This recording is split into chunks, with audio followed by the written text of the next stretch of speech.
Estimados irmãos e irmãs, aqui da Paróquia São Judas Tadeu, caríssimos familiares, parentes, amigos, que alegria nos reunirmos hoje para celebrarmos juntos. É sempre um motivo de alegria, de louvor, porque é o Senhor mesmo quem nos reúne.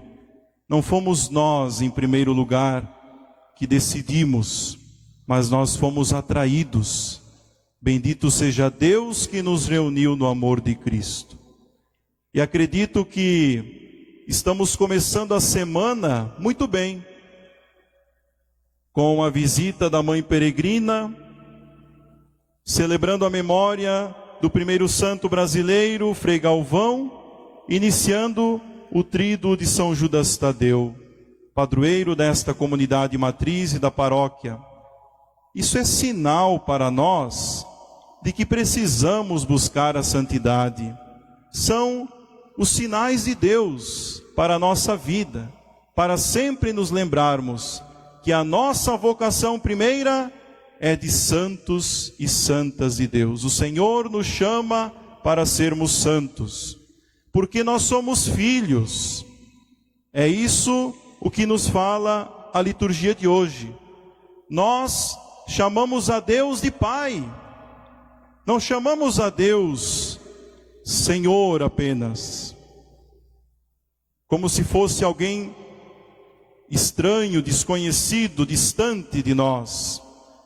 Não chamamos a Deus apenas de Rei, mas nós chamamos a Deus de Pai, a quem nós temos uma convivência familiar.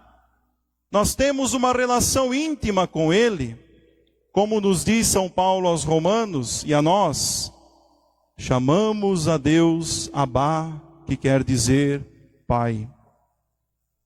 E se nós chamamos a Deus, que é o Santo dos Santos, de Pai, já fica claro para nós qual é a nossa vocação. Pois como se diz por aí, a fruta não cai muito longe do pé. E se nós realmente somos filhos de Deus Pai, nós precisamos também, meus irmãos e minhas irmãs, buscar a santidade. Aquele a quem chamamos Santo, Santo, Santo, Senhor Deus do Universo, nos diz: buscai a santidade, buscai as coisas do alto. Por isso que a primeira frase que nós ouvimos da primeira leitura de hoje nos fala: nós temos uma dívida.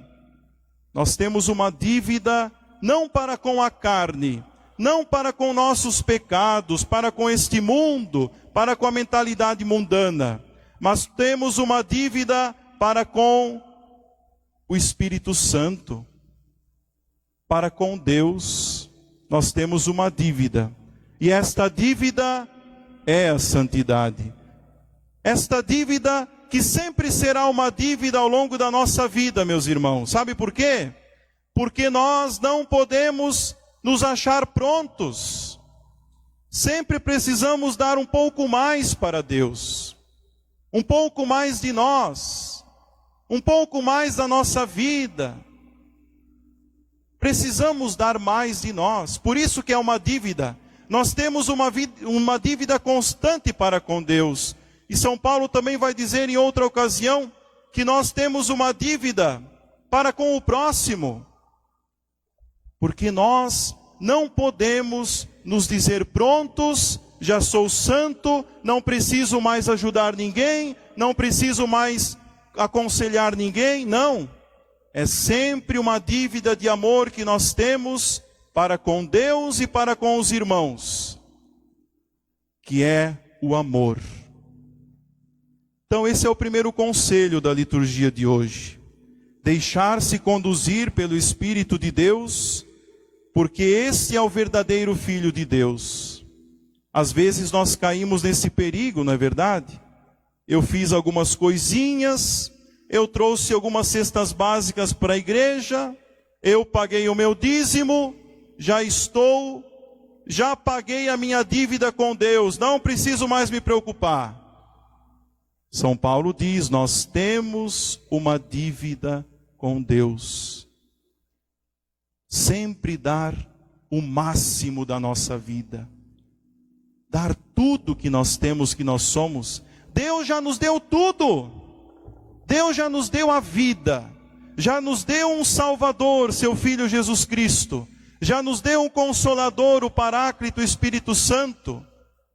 E nós, às vezes, vivemos resmungando, reclamando, ao invés de reconhecermos a nossa dívida para com Deus e lutarmos pela santidade, dizermos: Senhor, eu quero dar mais de mim, eu quero me comprometer mais com os teus mandamentos, com a tua vontade. Então que esta dívida seja sempre para nós um puxão de orelha, para nunca nos esquecermos de buscar a santidade. Isso me faz lembrar de pessoas que estão acamadas, pessoas de fé que estão acamadas, às vezes nos leitos dos hospitais. Talvez até poderiam pensar: eu não tenho mais nada para oferecer, a minha dívida já está quitada. Não, eu tenho a minha oração para oferecer, eu tenho o meu testemunho de fé para oferecer. E assim nós aprendemos a ser filhos de Deus, não darmos a miséria, aquilo que sobra, o resto, mas darmos tudo de melhor que nós temos e somos, porque Deus merece. E falando de filhos, meus irmãos, nós vemos no Evangelho de hoje uma mulher chamada pelo próprio Jesus de filha de Abraão. Uma mulher que estava no dia de sábado numa sinagoga, lugar onde se ouvia a palavra, onde se anunciava a palavra, se anunciava e se ensinava a palavra.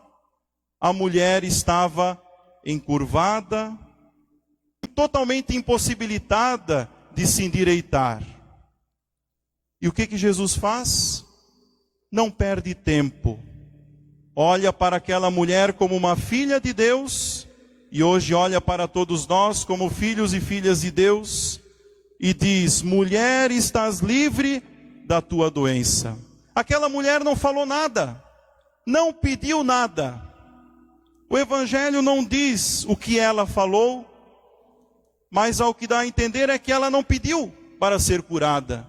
Mas Jesus, meus irmãos, toma a iniciativa na cura, na libertação da nossa vida. Às vezes nós não sabemos o que pedir, como esta mulher não pediu nada. Talvez porque já estamos acostumados com o nosso pecado. Talvez porque já estamos acomodados. Aquele meu vício, a minha zona de conforto, está bom assim, para que mudar, para que ser diferente? Para que me endireitar? Já me acostumei com isso. Como esta mulher, há 18 anos encurvada. Talvez já tenha se acostumado com esta vida. Mas Jesus quer fazer a diferença na vida dela. E quer fazer a diferença na nossa vida também. Mulher, estás livre da tua doença, porque um filho de Deus é livre. Não é escravo de nada. Não é escravo do vício. Não é escravo de ficar encurvado, olhando só para o chão, preocupado só com as coisas terrenas, se apegando com pouca coisa, com coisa boba. Nós, como filhos de Deus, fomos criados para as alturas, para voar alto como os pássaros.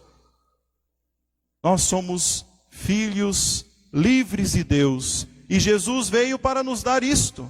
Como diz São Paulo, é para a liberdade que Cristo nos libertou. Então, meus irmãos, Jesus hoje diz: homem, mulher, estás livre da tua doença. E ela, como nós vemos no Evangelho, se endireitou, imediatamente se endireitou. Às vezes nós não queremos nos endireitar na vida, mas precisamos. Não é à toa que a primeira atitude de nós cristãos na Santa Missa é: Senhor, tem piedade de mim. Cristo, tem de piedade de mim, eu quero me endireitar na vida. Chega nessa vida velha. Se nós lembrarmos o Evangelho do domingo que passou, Bartimeu ouviu o chamado de Jesus e fez o quê? Jogou o manto fora, deu um pulo e foi até Jesus. É se endireitar na vida. Chega dessa vida, essa vida pacata, essa vida sem compromisso, sem fazer nada. O cristão não veio para o mundo para não fazer nada, mas o cristão veio para se comprometer. Veja a vida de São Judas. São Judas se comprometeu com o Evangelho de Cristo, com o seu apostolado, chegou ao ponto de ser morto, a machadada. Mas isso não é derrota, isso é vitória. Até hoje, venerado nos nossos altares como exemplo de vida, porque ele realmente se endireitou na vida. E nós também queremos nos endireitar na vida, meus irmãos. Pedir que Jesus coloque as mãos sobre nós. Deixe Jesus tocar com as suas mãos as tuas feridas, o teu vício, o teu pecado, a tua miséria, para que Ele realmente faça maravilhas e nós comecemos a louvar a Deus como esta mulher também fez. Mas nós vemos, meus irmãos, que tem gente tão mesquinha, que pensa tão miudinho, tão pouco, como esse chefe da sinagoga aí. Esse chefe da sinagoga ficou furioso. Sabe por quê? Porque era dia de sábado. Dia de sábado não se pode fazer nada, nem mesmo pensar na vida de alguém. Cuidar da vida, dar dignidade, dar uma nova vida para alguém. Quantas vezes nós somos assim também? Ele disse, olha, vocês têm a semana inteira para se preocupar com isso. O sábado é diferente. O sábado é lei, é norma, é regra.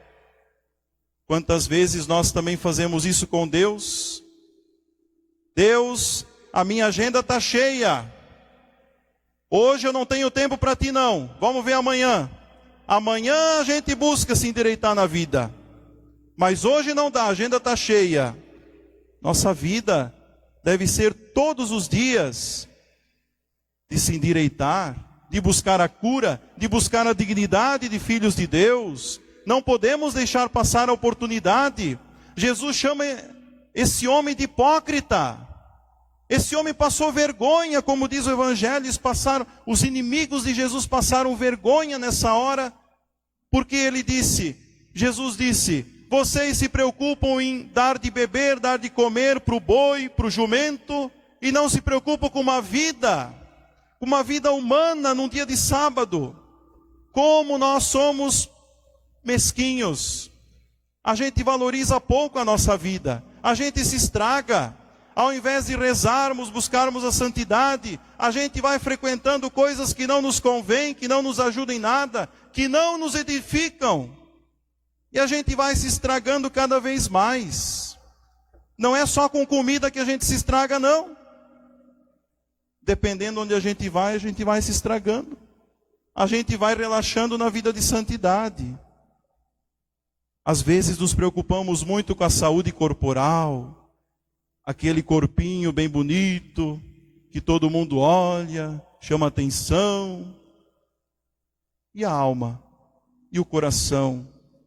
E os meus bons pensamentos? Eu estou cultivando bons pensamentos? Eu estou assistindo coisa boa que me edifica? Por onde eu estou caminhando?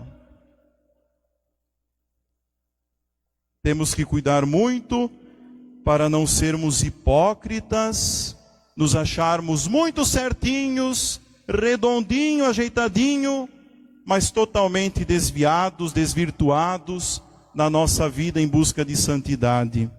Então, meus irmãos e minhas irmãs, peçamos ao Senhor que nos dê a liberdade. Aquela mulher há 18 anos amarrada por Satanás, amarrada com as suas debilidades, também a sua estar encurvada. Não vamos nos deixar encurvar por pouca coisa não, mas vamos olhar para cima, olhar para frente, seguir adiante, ter coragem de seguir adiante, de nos levantarmos, de não ficarmos no nosso mundinho escondidos, isolados. Precisamos buscar o sentido da nossa vida com uma vida de oração, com uma vida de fé, uma vida de caridade para com os nossos irmãos. Daí sim nós encontraremos a salvação. Como nós ouvimos no Salmo, nosso Deus, que é nosso Pai, é um Deus que salva, é um Deus libertador. Louvado seja o nosso Senhor Jesus Cristo. Para sempre seja louvado.